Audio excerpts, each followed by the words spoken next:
Hello বন্ধুরা, তা চলে এসে আজকে একটা পায়জামা কাটিং করব। তাই পায়জামা আমি উপরেতে 9 ইঞ্চিতে একটা মার্জিন করতেছি। আমার উপর রাখবো 7 ইঞ্চি। 7 ইঞ্চি থাকবে, কেননা আমার উপরে বনঘরের জন্য আর কুচিতে 2 ইঞ্চি চলে যাবে। তা আমি এই যে মার্জিনটা করে নিলাম, নেওয়ার পরে এই যে দেখেন আমি 7 ইঞ্চিতে ধরে আমি এখান থেকে 20 ইঞ্চিতে একটা মার্জিন করে দিচ্ছি। আমার হিপ হচ্ছে 17 ইঞ্চি। তা দেখেন আমি 20 ইঞ্চিতে মার্জিন করছি, কেননা এটা আমি লম্বা একটা বটি দেবো। তা আমার ঘের হচ্ছে আপনার 13.5 13 দিয়ে আমি ওইটা নিয়ে 13 নেওয়ার পরে আমি 1.5 ইঞ্চি বেশি নিচ্ছি সেলাইয়ের জন্যে। তাই এই যে আমি দেওয়ার পরে এই যে আমি দেখেন শেপ কাটটা এইভাবে রেখে দাগ কেটে দিচ্ছি।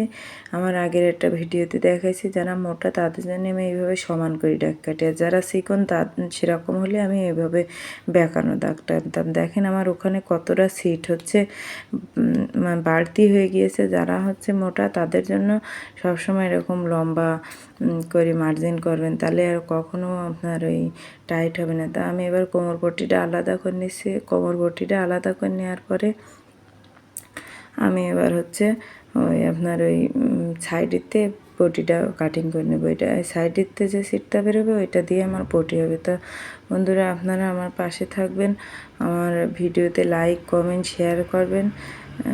আর যদি আপনাদের কোনো আমার কিছু ভিডিও দেখে যদি কিছু শিখতে পারেন, তো অবশ্যই লাইক কমেন্ট শেয়ার আর কমেন্টে জানাবেন যে এই ভিডিওটা চাই, তাহলে আমি সেইটা দেওয়ার চেষ্টা করবো। তাই যে দেখেন আমি 20 ইঞ্চি যেখানে হাই মাপ নিয়েছিলাম ওখান থেকে ধরে আমি সমান করে এভাবে কেটে দিয়েছি। আমার সেলাইয়ের জন্য ওখানে অল্প সিট আছে। তাই যে দেখেন ওই যে উপরের যে 7 ইঞ্চি বাদ দিয়ে আমি এখানে 18 একটা মার্জিন করে দিচ্ছি, কেননা 18 দিচ্ছি আমার এই যে সেলাই মার্জিনের জন্যই। দেওয়ার পরে আমার 1 ইঞ্চি বাদ যাবে। তাই এই যে আমি এভাবে বাঁকা করে স্কেল ধরে এইভাবে দিয়ে দিচ্ছি। দেখেন আমার শেপটাও সুন্দর আসবে আর হচ্ছে দেখতেও সুন্দর হবে। তাই এই যে দেখেন আমি এখান থেকে আবার একটু সমান করে দিচ্ছি।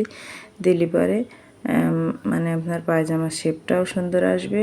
মোটা মানুষের উঠতি বসতি বা কলি দিয়ে কোনো ঝামেলা হবে না। তা আমার বেশিরভাগ পায়জামা আমি কলি দিয়ে তৈরি করি। তাই এই যে আমি এখান থেকে একটু কাট করে দিলাম, কলিটার শেপও দেখেন সুন্দর আছে। তা আজকে আমার এই পায়জামা কাটিং করা শেষ। ধন্যবাদ। সবাই লাইক কমেন্ট শেয়ার করবেন। তা অন্য আবার দেখাবে অন্য একটা ভিডিও নিয়ে। তাই এই যে আমি এবার কোমর পট্টির এইটা দুই ভাগ করে নিচ্ছি। এই যে দেখেন কোমর পট্টির এইটা 2 ভাগ করে নিচ্ছি। কোমর পট্টির এইটা 2 ভাগ করে নেওয়ার পরে এর কোমর হচ্ছে আপনার কত ইঞ্চি, মানে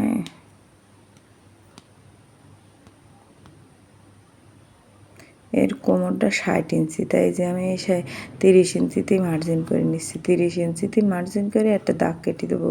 তা আমার সেলাই মার্জিনই চলে যাবে না 1 ইঞ্চি।